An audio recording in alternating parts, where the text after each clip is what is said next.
Hey, it's Brian Mudd. This is my cheat sheet for Tuesday, September 4th. Hope you had a nice Labor Day weekend.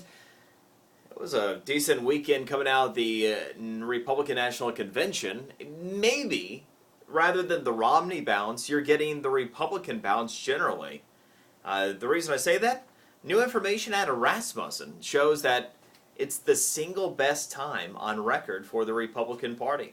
Rasmussen, in their tracking survey, which is a running 3-day tracking survey, has historically, among all of its questions, had people on the record for what party you identify with.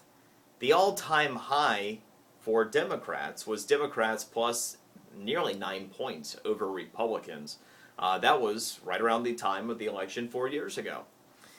Well, tables have turned completely. In fact, Rasmussen over the weekend, they found in their latest tracking survey that they have a record number of people self-identifying as Republicans, just over 37%. Now, that might not sound all that good if you're going, well, if 37% identify as Republicans, it's going to be woodshed beating. Well, not so fast, because as you've been hearing, more and more people are self-identifying as independents.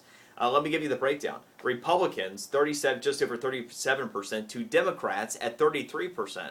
That's also a record benefit for Republicans over Democrats, and Republicans plus 4 in terms of who self-identifies, with just over 29% of us identifying as independent or other. So to put this in comparison, if you go back to 2004, for example, Democrats had a 3 to 4 point lead over Republicans this time.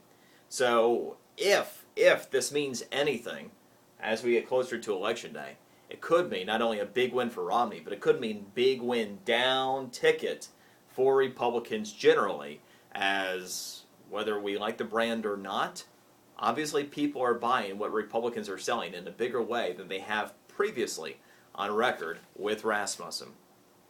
Apple TV. This has been like, I don't know. This has been my unicorn. I talked about it. Mentioned it was, and by the way, people get confused sometimes. I'm not talking about that thing that came out in 2007 that works like a crappy version of a Roku box that pulls stuff into your TV. I'm not talking about that Apple TV. That Apple TV sucks, which, by the way, is why we don't have already the Apple TV that I'm talking about, which is an actual TV set, internet ready, with all the bells and whistles of an Apple product. Here's proof. Okay, not proof, but here's evidence that it's going to be coming. A research poll was commissioned last week by somebody, and it wrapped up. And here's what I found. 88% of Apple users, of any one of Apple's products, would likely buy an Apple TV the next time they need to buy a TV, if we're in the marketplace. 80% of all consumers, even those that don't use Apple products currently, would be willing to consider buying an Apple TV the next time they need to buy a TV set. Just has to be out there, right? That in and of itself, the survey and those numbers are all the proof you need that Apple is going to come out with a TV. Now, I got to be careful about some of the stuff I talk about, especially as it pertains to Apple, because those guys keep close tabs. Well, I'll tell you, the information I've been given, the reason we don't have an Apple TV that has been announced in the marketplace yet is they haven't made it special enough. The one time Apple believes that it really screwed up in recent years was with that streaming box in 2007. It wasn't special, it wasn't better than anything else in the market, and people still identify that as Apple TV because, they're confused by it, and again, it was a crappy product. So Apple is working right now to try to make the TV experience with Apple TV something that is as user-friendly and as special, if you will, as other products like the iPhone and iPad and certainly the Retina Display Max. So it's not a unicorn. It'll happen. It's not a myth either. It's just a matter of when. All right, here, a couple things real quick. This is kind of cool. Have you ever wanted, when your email's just pouring in, to say, stop! Because you can't even go back and find emails that you needed later because you just keep getting inundated? Well, new technology, a pause button for Gmail. This is kind of cool. It's out there now. If you use Google Chrome and you use Gmail, then you can, starting today, implement a pause button on your email. And it's just what it sounds like.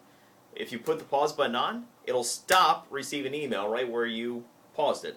And when you take off the pause button, everything that came after will pile back in. It can make life a little bit easier, especially when you're trying to get back and get caught up on the email that you'd already missed. And a couple things just real quick. Your wife was right. Your wife was right. Buying cheap clothing isn't worth it. More information about that in the physical cheat sheet. And speaking of value, organic food not healthier than the non-organic counterparts. More information about that on the physical cheat sheet as well. Enjoy your day. We'll see you tomorrow.